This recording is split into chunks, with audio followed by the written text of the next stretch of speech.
Assalamualaikum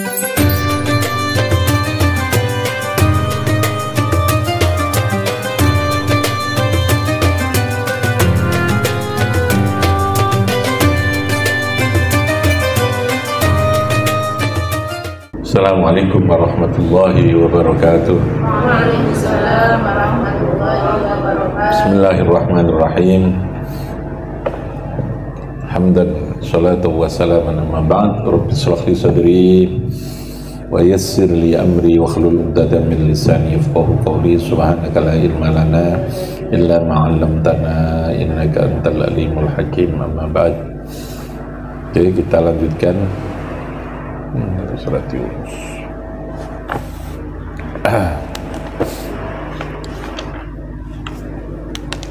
Hari ini surat Yasin.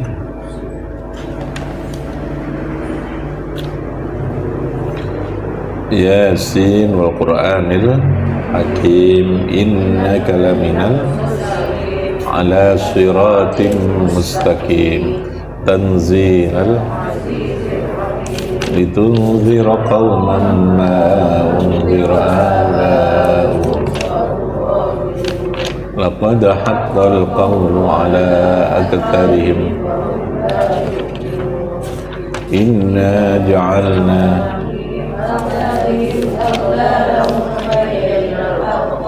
fahum mukmahun. Yasin kemarin. Oke, kita tarikan dulu surat Ar-Rahman, surat Yasin.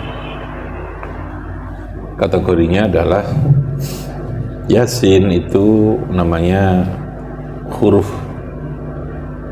yang bersifat muqatta'ah. Apa namanya? Muqatta'ah.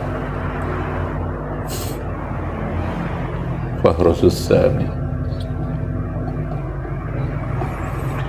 Dan kategorinya masuk dalam mutasyabih. Apa namanya? Mutasyabih 133. Jadi dalam Al-Quran itu ada istilah mutasyabihat, ada istilah muhkamat. Ada istilah apa? Mutasyabihat, ada istilah muhkamat.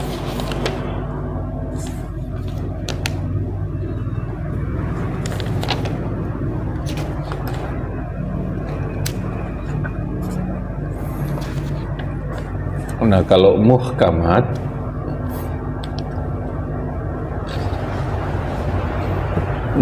itu artinya dalil yang dari segi pemahaman atau pengertian makna itu sudah sangat jelas. Ini 1, 2, 3 ini.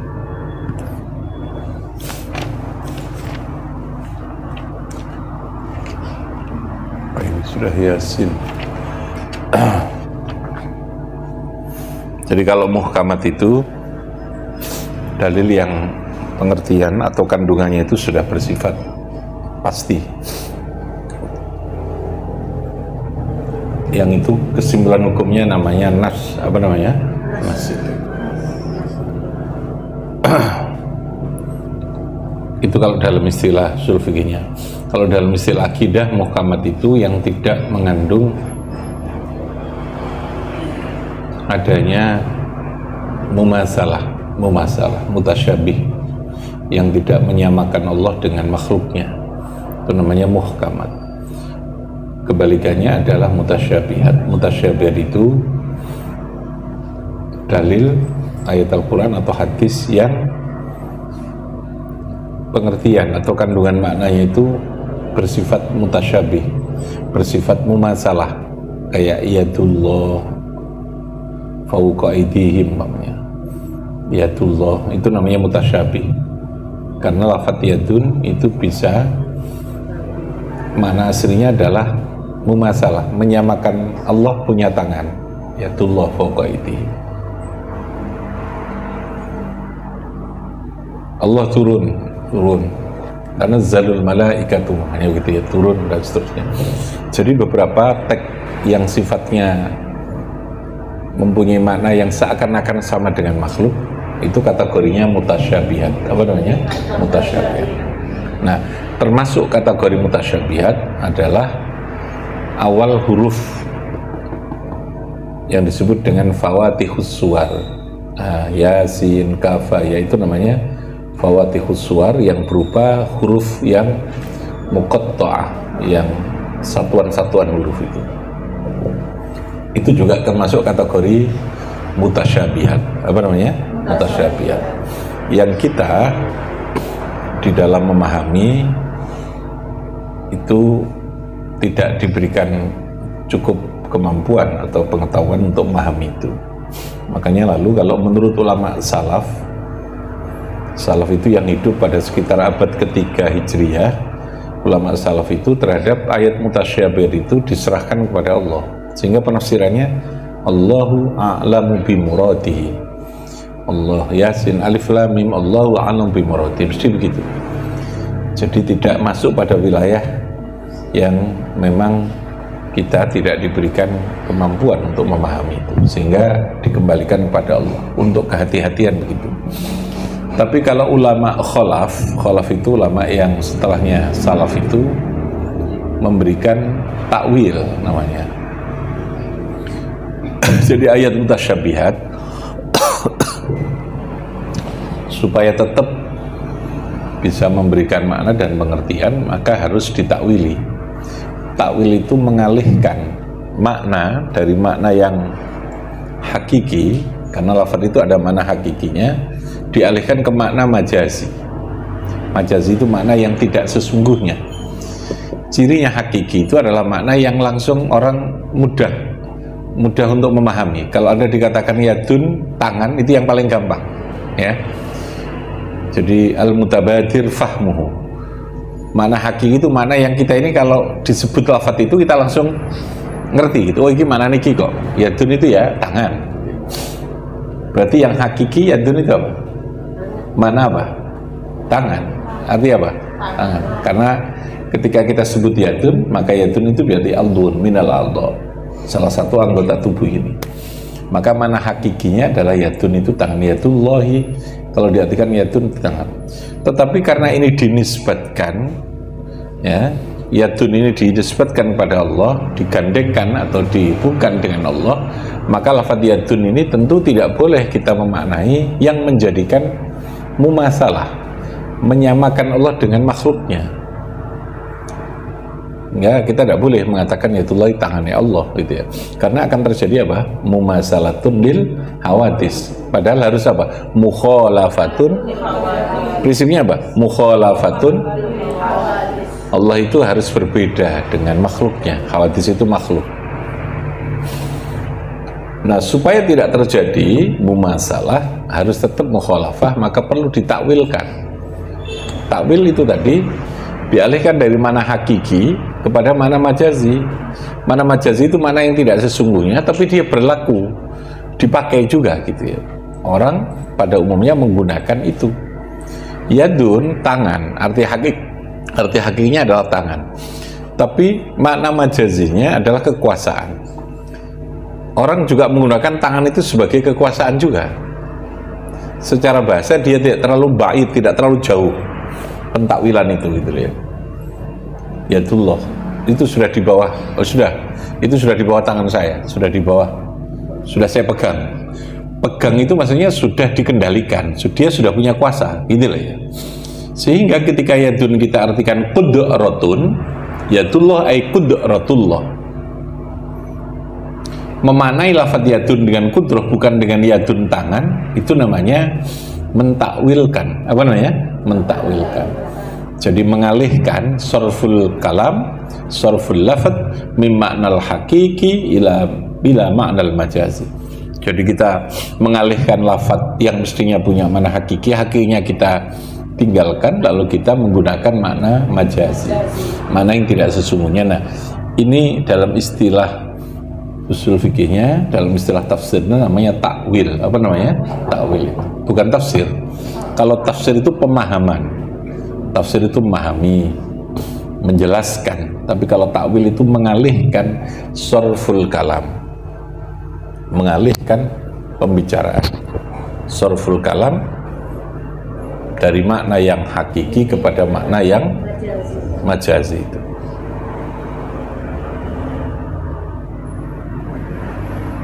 Nah, lafadz mutasyabihat itu nek ulama khalaf itu ditakwili. Tapi kalau ulama salaf enggak, kembalikan kepada Allah dengan Allahu a'lam bimuradi, sudah diam kita. Itu kita bukan urusan kita. Nanti malah kita salah. Kita gampangannya begitu ya. Jadi kalau misalnya yatullahi ay yatnya Allah, dan tidak maknanya apa-apa. Fauqa aydihim gitu ya. Alif lam mim Allahu a'lam bimuradi gitu. Kan yat apa maksudnya? Allah a'lam bimuradi, kita tidak diberikan. Karena kita kalau maknai nanti malah akan timbul satu kesalahan gitu ya. Itu karena ngambil sikap hati-hati. Tapi kalau ulama khalaf enggak, ditakwilkan tadi itu. Apa takwil tadi? Mengalihkan dari makna sebuah lafaz dari makna yang hakiki kepada mana apa? Majazi itu. Ingat sih ilmu tafsir itu.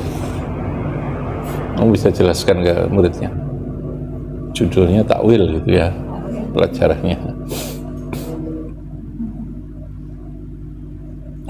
Ya muka-muka paham, meskipun besok lali lagi ya. Sing sore durung paham, ini ya lali pisan gitu ya. Jadi minimal istilah-istilah agama kita familiar, apa namanya? Familiar itu wis gak asing lah. Ya tahu krungu ya itu udah takwil gitu ya. Hakiki, majazi. Oke, kita teruskan. Jadi Yasin itu masuk kategori ayat mutasyabihat. Apa namanya? Ayat mutasyabihat. Tanzilul Azizir Rahim. Al-Quran itu tanzil. Tanzilul Azizi fi mulkihi ar-Rahimi bi khalqihi. Iku tanzilul Azizi fi mulkihi. Ar-Rahimi bi khalqihi khabar mubtada'in muqaddarin ay Al-Quran. Al-Quran iku tanzilul Aziz, yang diturunkan oleh zat yang maha kuasa, maha kuat, fi mulkihi ing dalam kerajaan Gusti Allah, ar-Rahimi kang maha welas asih, bi khalqihi dengan makhluknya Allah. Lafaz tanzil iku khabarun, menjadi khabar mubtadaun muqaddarun, khabaru mubtada'in menjadi khabarnya mubtada muqaddarin yang dikira-kirakan ay mana ay Al-Quran. Al-Quran ikut tanzil utawi Al-Quran ikutan. Untuk apa? Litunzira bihi qauman ma unzira aba'uhum fahum ghafilun. Litunzira supaya, ini khitabnya kepada Nabi Muhammad. Jadi Nabi Muhammad innaka laminal mursalin.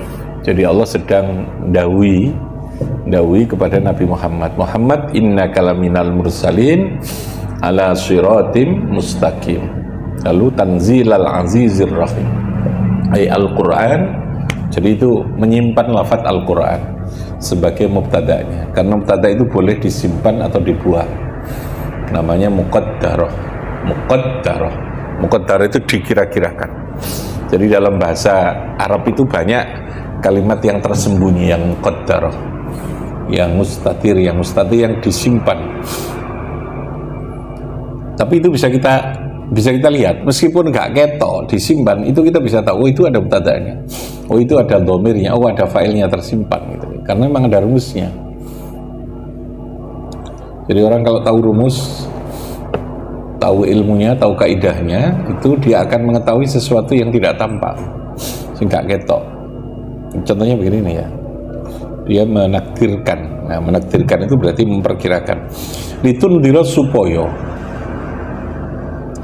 itu hendaknya memberikan peringatan. Indar itu artinya memberikan peringatan. Ingat, orang harus diingatkan. Karena potensi orang itu lupa, maka harus diingatkan. Mengingatkan itu bentuk ingatnya namanya peringatan, diperingatkan. Indar bahasa Arabnya itu. Nadhir.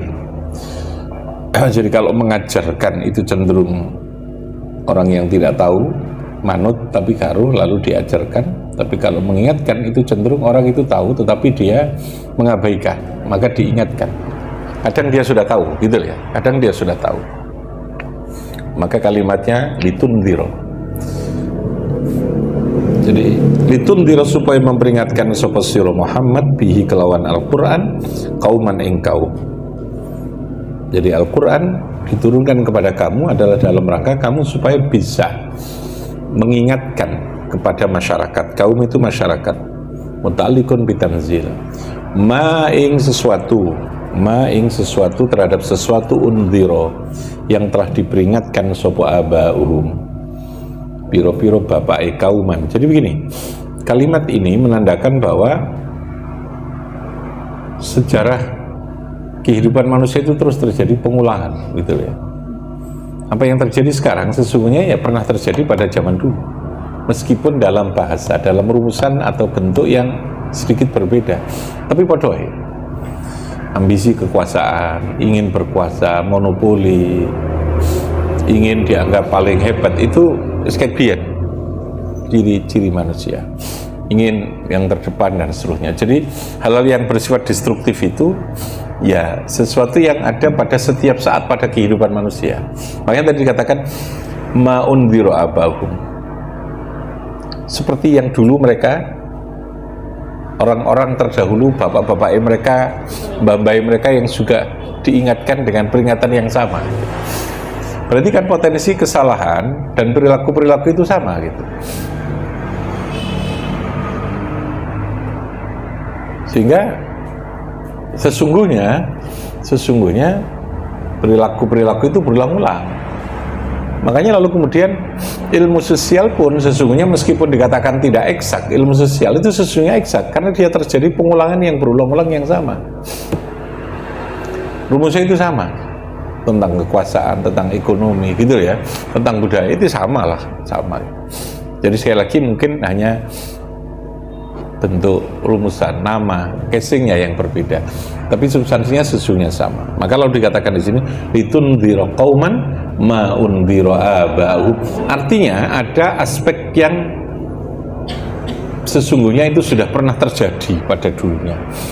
Kamu peringatkan Muhammad kepada kaummu seperti halnya mereka dulu, nenek moyang mereka itu yang sudah diingatkan yang sama dengan yang kamu peringatkan. Kira-kira peristiwanya terjadi enggak? Perilaku itu terjadi apa tidak? Terjadi sudah dulu. Ya, jadi dalam semua aspek lah. Ma'undhira aba'uhum fahum ghafil. Ailam yundhiru fi zamanil fatrah. Ailam yundhiru atau maya di sini manafi. Ma'undhiru kang belum pernah diingatkan sopo abahum. Kebalikannya kalau ini ya. Kalau maya kita artikan manafi, ini disebutkan ailam yundhiru fi zamanil fatrah. Ma'undhiru yang mereka belum pernah diingatkan sopo abahum, piro-piro bapake mereka. Jadi maksudnya ma'undhiru ini ada namanya ahlul fatrah dalam istilah usul fikih, itu ada namanya ahlul fatrah min zamanil fatrah.